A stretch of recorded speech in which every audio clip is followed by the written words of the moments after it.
충격적인 일이 벌어졌습니다. 전 세계 관광객이 다들 한국으로 몰려가고 있습니다. 거리마다 넘쳐나는 유럽, 남미 관광객들, 그리고 일본인들까지 서울이 더 핫하다, 부산이 더 재밌다며 한국으로 향하는 겁니다. 한국에는 도대체 무엇이 있는 걸까요? 안녕하세요. 저는 미츠키라고 합니다. 아, 진짜 열받네요. 편집장실 문을 쾅 닫고 나왔습니다. 10년 경력의 인류 여성 기자를 뭘로 보고 한국을 보내겠다는 건지 정말 이해가 안 가요. 그것도 관광 특집이라니 이게 말이 되는 소리인가요? 요즘 한국 관광이 대세래요. 편집장의 말을 듣는 순간 속이 뒤집어졌습니다. 우리 문화 따라하기나 하는 나라 아닌가요? 애니메이션도 게임도 다 우리 걸 베끼고 이제는 관광까지 우리를 이기겠다고 설쳐대는 꼴이 정말 보기 싫었죠. 인터넷 기사들 보면서 피식피식 웃었습니다. 한국 관광, 웃기시네요. 길거리 음식이라고 파는 것들은 비위생적이고 지하철은 더럽고 택시기사들은 바가지나 씌우고 이런 나라에 무슨 관광입니까? 독도는 우리 땅이라고 떠들어대더니 이제는 한륜이 뭐니 하면서 우리 문화 훔쳐가는 거 봐요. 옆자리 기자한테 하소연했더니 그쪽도 고개를 끄덕이더군요. 위안부 문제로 시끄럽게 굴더니 이제는 관광으로 돈이나 벌어보겠다고 안간힘을 쓰나 보죠. 취재 계획을 짜면서도 한숨만 나왔습니다. 뭘 취재한다고, 그냥 관광지라고 하는 곳마다 찍어서 부정적인 면만 골라 기사 써야겠다고 마음먹었죠. 어차피 볼 게 뭐가 있겠어요. 고층 빌딩 몇 개 짓고 깐죽대는 거 말고는. 한국의 전통 문화요. 비행기 안에서 읽은 여행 잡지를 보면서 코웃음이 났습니다. 다 중국이랑 우리 거 빼다 박은 거면서 무슨 한복도 우리 옷 뺏긴 거고 궁궐도 우리 것 따라한 거고 먹는 것도 다 우리 음식 변형한 거잖아요. 공항에 도착하기 전까지 계속 투덜거렸죠. 아, 진짜 짜증나. 이런 데를 무슨 일주일이나 있어야 한다니. 짐 찾으면서도 계속 불평불만이었습니다. 이런 후진국에서 일주일을 어떻게 버티나 싶었어요. 입국장에서 우리말로 떠드는 한국인들 보면서 또 한숨이 나왔습니다. 시끄럽고 무례하기로 유명하다더니 역시나네요. 이런 사람들이 우리나라 와서 온천이니 신산이 찾아다니면서 설쳐대는 게 얼마나 눈꼴실인지 모르겠어요. 호텔로 가는 택시 안에서 기사가 영어로 말을 걸길래 무시했습니다. 어차피 바가지 씌우려고 하겠죠. 창밖으로 보이는 도시 풍경도 그냥 우리 것 따라한 싸구려 복사본 같아 보였어요. 이런 곳에서 무슨 기사를 써야 할지. 아, 진짜 미치겠네요.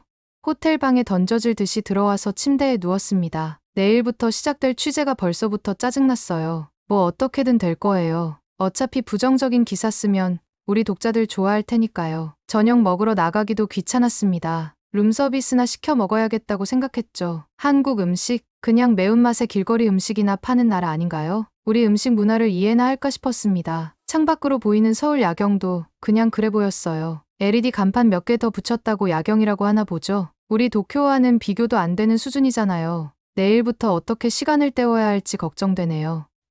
에휴, 마지막 한숨과 함께 잠자리에 들었습니다. 이번 출장 정말 최악이 될 것 같아요. 하루라도 빨리 끝내고 돌아가고 싶네요. 광장시장. 첫 취재지로 시장을 선택한 건 사실 이곳의 부정적인 면을 부각시키고 싶었기 때문이었습니다. 더럽고 시끄럽고 냄새나는 곳일 거라 단단히 마음먹었죠. 우리나라 시장보다 10배는 더 지저분할 거라 확신했어요. 택시에서 내리자마자 코부터 막았습니다. 시장 특유의 냄새와 오물들이 가득할 거라 생각했거든요. 그런데 이상하게도 예상과는 전혀 다른 광경이 펼쳐졌습니다. 시장 바닥이 놀라울 정도로 깨끗했어요. 첫 번째 충격은 시장의 청결함이었습니다. 어제 밤에 봤던 인터넷 후기들은 전부 거짓이었나 싶을 정도예요. 한국 시장이 지저분하다는 글만 읽어왔는데 실제로 보니 전혀 달랐습니다. 시장 안으로 들어갈수록 놀라움은 커져갔어요. 채소들은 신선했고 생선들도 싱싱했습니다. 상인들은 모두 위생 장갑을 끼고 있었고 가격표도 정직하게 붙어 있었죠. 우리나라 시장과 비교하면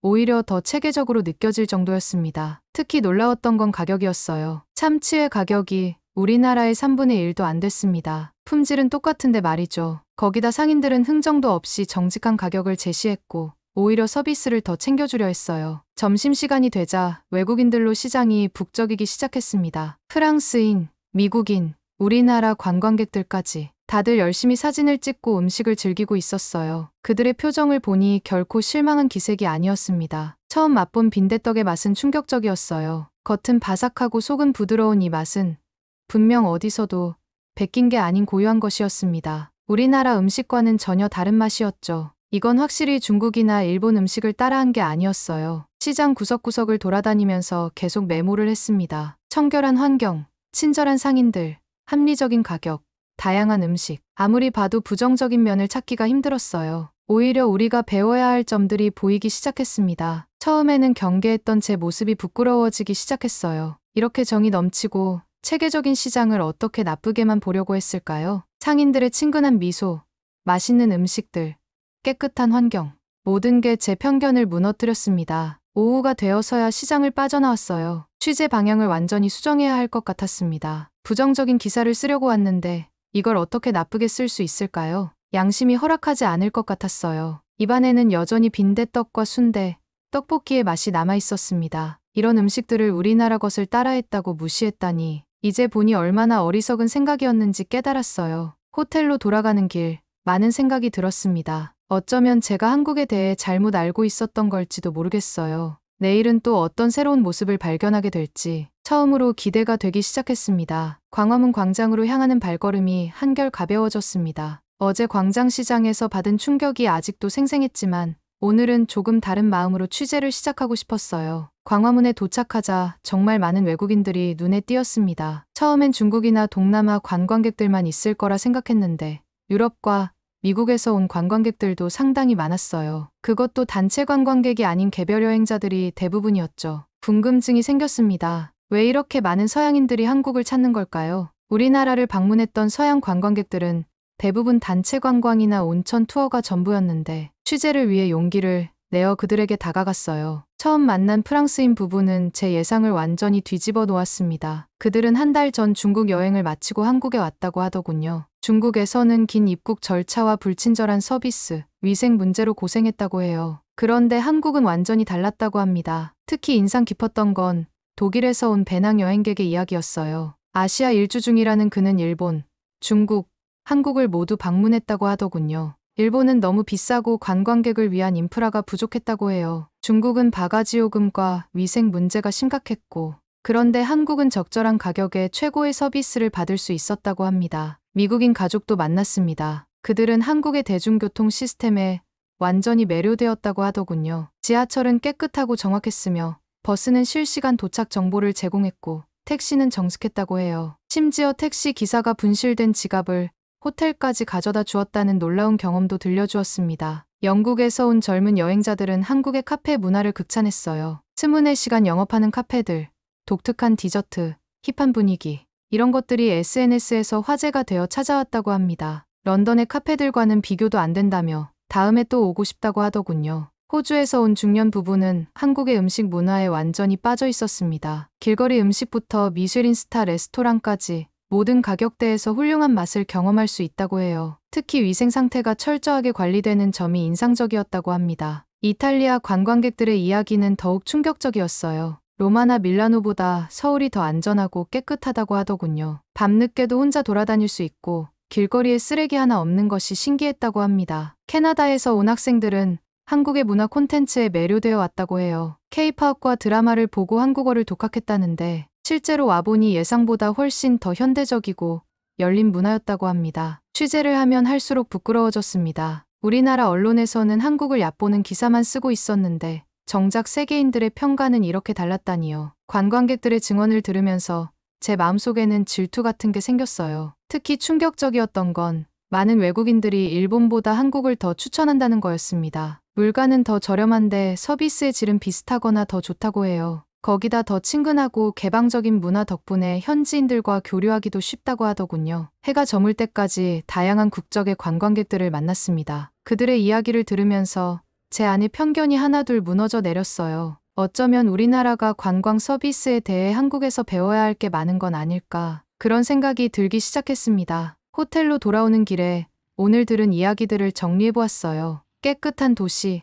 안전한 치안, 정직한 상인들, 친절한 시민들, 이런 것들이 한국 관광의 진정한 매력이었나 봅니다. 내일은 또 어떤 새로운 시각을 발견하게 될지 기대가 되기 시작했어요. 한복 대여점을 취재하기로 했습니다. 솔직히 말하면 이곳에서 한복이 우리 옷을 베꼈다는 증거를 찾고 싶었어요. 경복궁 근처의 한 한복 대여점으로 향하면서도 속으로 비웃고 있었죠. 에이, 어차피 다 우리 것 베낀 거 아니야? 그런 생각이었습니다. 처음 본 한복들은 제 예상대로였어요. 화려한 색감과 디자인, 분명히 우리 전통 의상을 모방한 게 틀림없다고 생각했습니다. 취재를 위해 만난 한국 의상학과 교수님께 거만한 태도로 질문을 던졌죠. 이거 우리 옷에서 영감을 받은 거 아닌가요? 그런데 교수님이 보여주신 자료들은 제 확신을 완전히 무너뜨렸어요. 고구려 시대 벽화부터 시작된 긴 설명이 이어졌습니다. 고구려 벽화 속 인물들이 입은 옷은 당시 중국 의상과는 완전히 달랐어요. 목선이나 소매 모양, 치마의 실루엣까지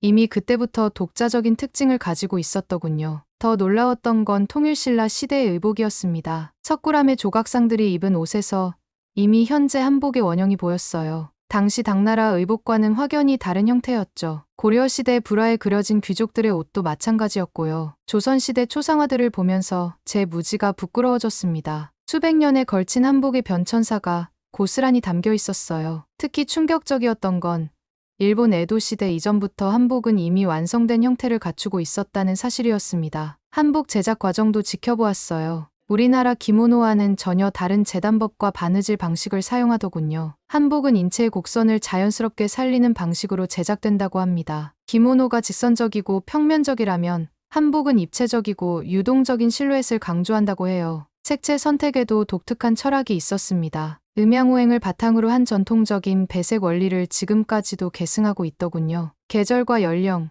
신분에 따라 달라지는 색의 조합들. 이건 분명 어디서도 베낄 수 없는 고유한 미적 감각이었어요. 현대 한복 디자이너들의 작업실도 방문했습니다. 그들은 전통을 지키면서도 현대적 감각을 더하고 있었어요. 특히 인상적이었던 건 세계 각국의 패션 디자이너들이 한복에서 영감을 얻으러 온다는 거였죠. 오히려 이제는 한복이 세계 패션에 영향을 미치고 있었습니다. 미국의 유명 패션 잡지에서 한복을 다룬 기사도 보았어요. 그들은 한복을 가장 환경 친화적이고 인체공학적인 전통 의상이라고 평가하더군요. 특히 치마의 주름과 저고리의 곡선이 만드는 실루엣을 극찬했습니다. 박물관에서 본 조선시대의 왕실 의복은 더욱 충격적이었어요. 정교한 자수와 섬세한 문양. 이런 걸 누가 베낄 수 있을까요? 심지어 보존 상태가 너무 좋아서 지금도 충분히 입을 수 있을 것 같았습니다. 한복 체험관에서는 외국인들이 줄을 서서 기다리고 있었어요. 그들이 한복을 입고 즐거워하는 모습을 보면서 생각했습니다. 우리나라 기모노 체험처럼 단순한 관광용이 아니라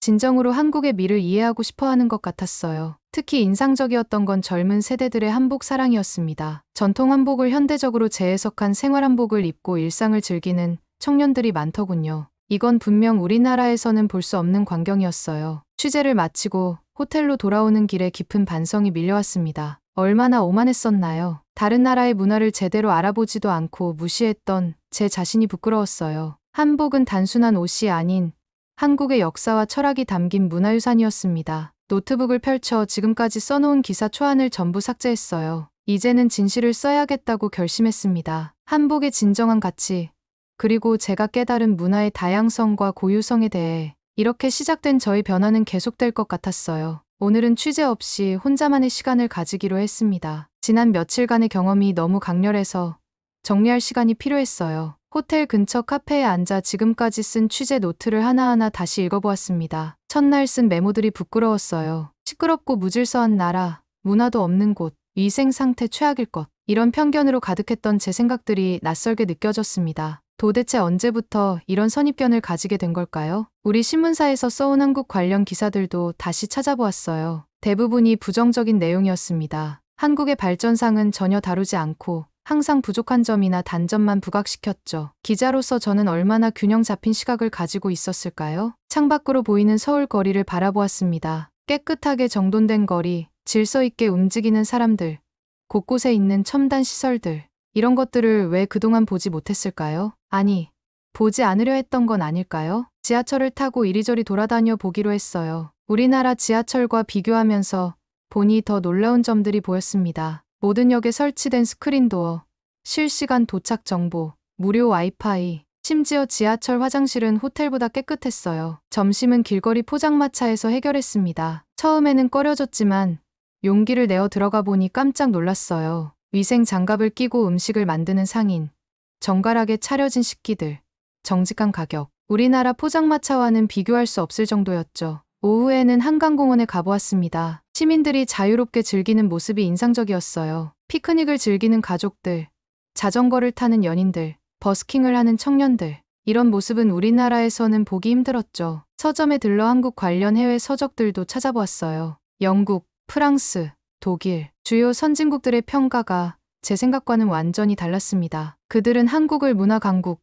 혁신의 나라, 미래 지향적 국가로 평가하고 있었어요. 카페에서 우연히 옆자리에 앉은 외국인 유학생과 이야기를 나누게 되었습니다. 그는 한국의 교육 시스템과 취업 지원에 반해서 왔다고 하더군요. 특히 한국의 스타트업 문화와 청년 지원 정책이 인상적이었다고 해요. 저녁에는 편의점에 들러보았습니다. 20~4시간 운영되는 편의점 문화도 놀라웠어요. 신선한 도시락과 다양한 상품, 친절한 서비스, 심지어 택배와 공과금 납부까지 가능하다니 이건 정말 혁신적이었습니다. 호텔로 돌아와 노트북을 펼쳤어요. 지금까지의 취재 내용을 완전히 새로 써야겠다고 결심했습니다. 객관적 사실을 바탕으로 편견 없이 있는 그대로의 한국을 전달하고 싶었어요. 특히 우리나라가 배워야 할 점들을 솔직하게 써보기로 했습니다. 관광 인프라, 서비스 정신, 문화 콘텐츠. 한국은 이미 우리를 앞서가고 있었어요. 이런 사실을 인정하는 게 부끄럽지 않았습니다. 취재 노트 마지막에 이렇게 적었어요. 나는 이제야 진정한 기자가 되어가고 있는 것 같다. 편견과 선입견을 버리고 사실만을 보려고 노력하는 지금.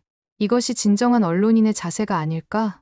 내일은 마지막 취재가 남았습니다. 이제는 두렵지 않아요. 오히려 기대가 됩니다. 한국의 또 다른 모습을 발견하게 될 것 같아요. 그리고 그것을 진실되게 전달하는 것. 그것이 제 사명이라는 걸 깨달았습니다. 마지막 날, 저는 한복을 입고 광화문 광장으로 나왔습니다. 처음에는 민망했지만 거울 속에 제 모습이 낯설지 않았어요. 오히려 자연스럽게 어울린다는 생각이 들었죠. 일주일 전에 제가 보면 비웃었을 모습인데 말이에요. 광화문 광장은 아침부터 활기찼습니다. 외국인 관광객들이 한복을 입고 사진을 찍고 길거리 공연을 구경하고 전통 음식을 맛보고 있었어요. 그들의 표정에서 진정한 즐거움이 느껴졌습니다. 관광객을 위한 형식적인 문화 체험이 아닌 자연스러운 문화 교류가 이루어지고 있었죠. 청계천을 따라 걸으면서 도시 개발에 대해서도 다시 생각해 보았어요. 고가도로를 허물고 복원한 하천, 그 주변의 현대적인 빌딩들과 전통시장, 이런 조화로운 개발은 우리도 배워야 할 점이었습니다. 오히려 우리나라가 따라가야 하는 건 아닐까요? 명동의 한 카페에서 취재 정리를 하는데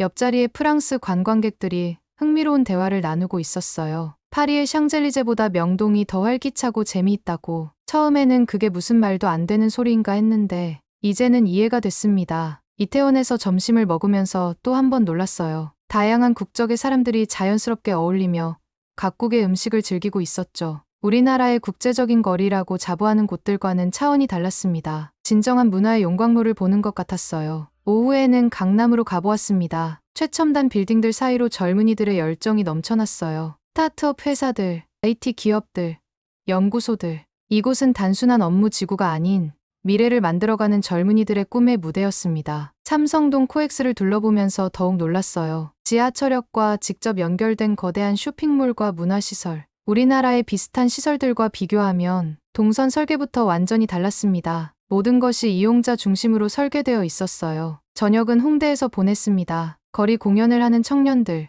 독특한 패션의 젊은이들, 실험적인 예술가들. 이런 자유로운 문화적 실험이 가능한 것도 놀라웠어요. 우리나라였다면 이런 거리 문화가 가능했을까요? 밤이 되자 더욱 화려해진 도시를 보며 생각했습니다. 일주일 전만 해도 저는 이 도시를 싸구려 복사본이라고 생각했어요. 하지만 이제는 알겠습니다. 이곳은 전통과 현대가 조화를 이루며 끊임없이 발전하는 살아있는 도시라는 거요. 호텔로 돌아와 마지막 기사를 쓰기 시작했습니다. 제목은 나의 편견과 마주하다로 정했어요. 처음으로 제 진심을 담아 쓴 기사였습니다. 한국의 발전상을 있는 그대로 전달하고 우리가 배워야 할 점들을 솔직하게 인정했죠. 특히 강조한 것은 문화의 고유성이었어요. 한국은 더 이상 누군가를 따라하는 나라가 아니었습니다. 오히려 세계가 주목하고 배우려 하는 나라, 자신만의 색깔을 가진 매력적인 나라였죠. 기사를 다 쓰고 나서 창밖의 서울 야경을 바라보았습니다. 일주일 전과 같은 풍경인데 제 눈에 비친 모습은 완전히 달랐어요.